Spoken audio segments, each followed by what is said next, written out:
Can you please explain how this film and the issue with Mumia deals with the youth in Harlem and especially all over the world? 30% of African American males in the United States between the age of about 16 to 29 are in prison, parole, or probation. And all of the violations in Mumia's case, prosecutorial misconduct, the tampering with evidence on the part of the police to obtain a conviction, judicial bias, discrimination in jury selection, those are the issues that are responsible single-handedly for the incarceration of so many young African American males in this country.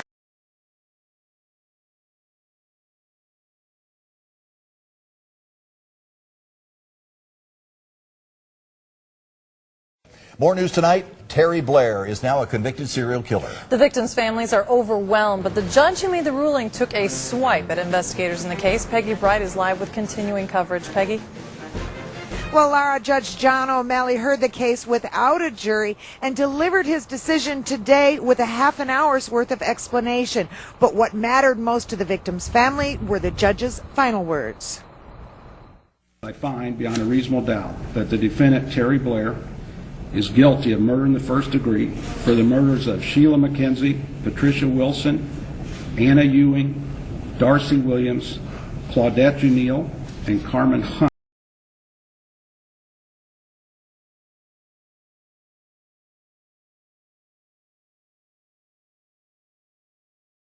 LA's most prolific serial killer may have been caught. Cops arrested 72-year-old John Floyd Thomas Jr.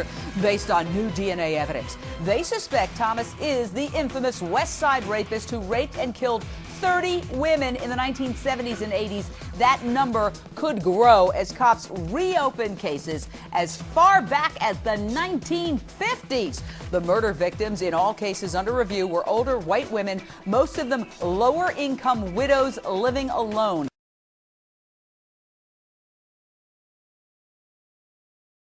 A serial killer convicted of rape and murdering 11 women in Chicago could have been sentenced to death. Instead, a jury recommended that Andre Crawford spend the rest of his life in prison. And as ABC 7's John Garcia reports, some relatives of the victims say justice was not served today. Shortly after hearing the verdict, family members of the 11 victims held hands and prayed outside the courtroom. Most say they had hoped to see Andre Crawford headed for death row. Life in prison is not the justice they were looking for. I wanted him dead. I just wanted him dead. I wanted the verdict to come back for him to be deceased.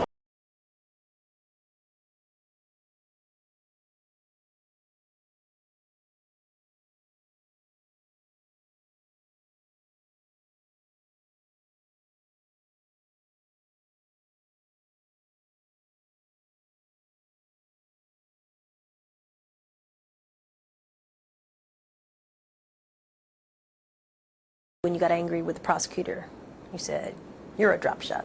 I called him a drop shot. What's a drop shot? What's that mean? Quite simply, in our vernacular, a drop shot is a guy who's not worth much of anything. You know, just drop him and shoot him and get him out of the way. In other words, you're useless.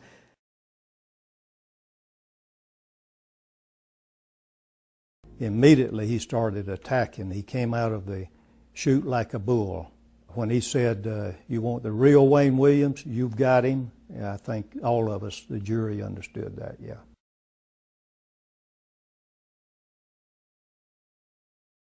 I'm like, this man gotta be crazy. This man, I mean, it's like he's saying, you know, yeah, I killed him, but you better prove it. You know, can you prove it? He was doing everything he can to outsmart everybody. And it was like, I did it, but can you prove I did it?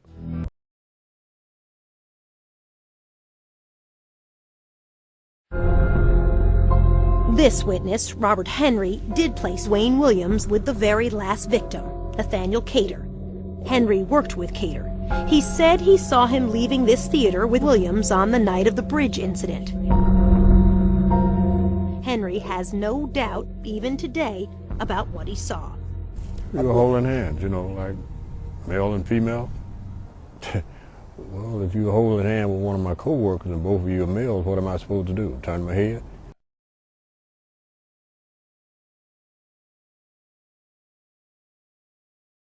Judge O'Malley explained in great detail why he found Blair guilty. He also criticized the police on the case for sloppy and unfactual reports because of a network camera crew that followed them throughout the investigation.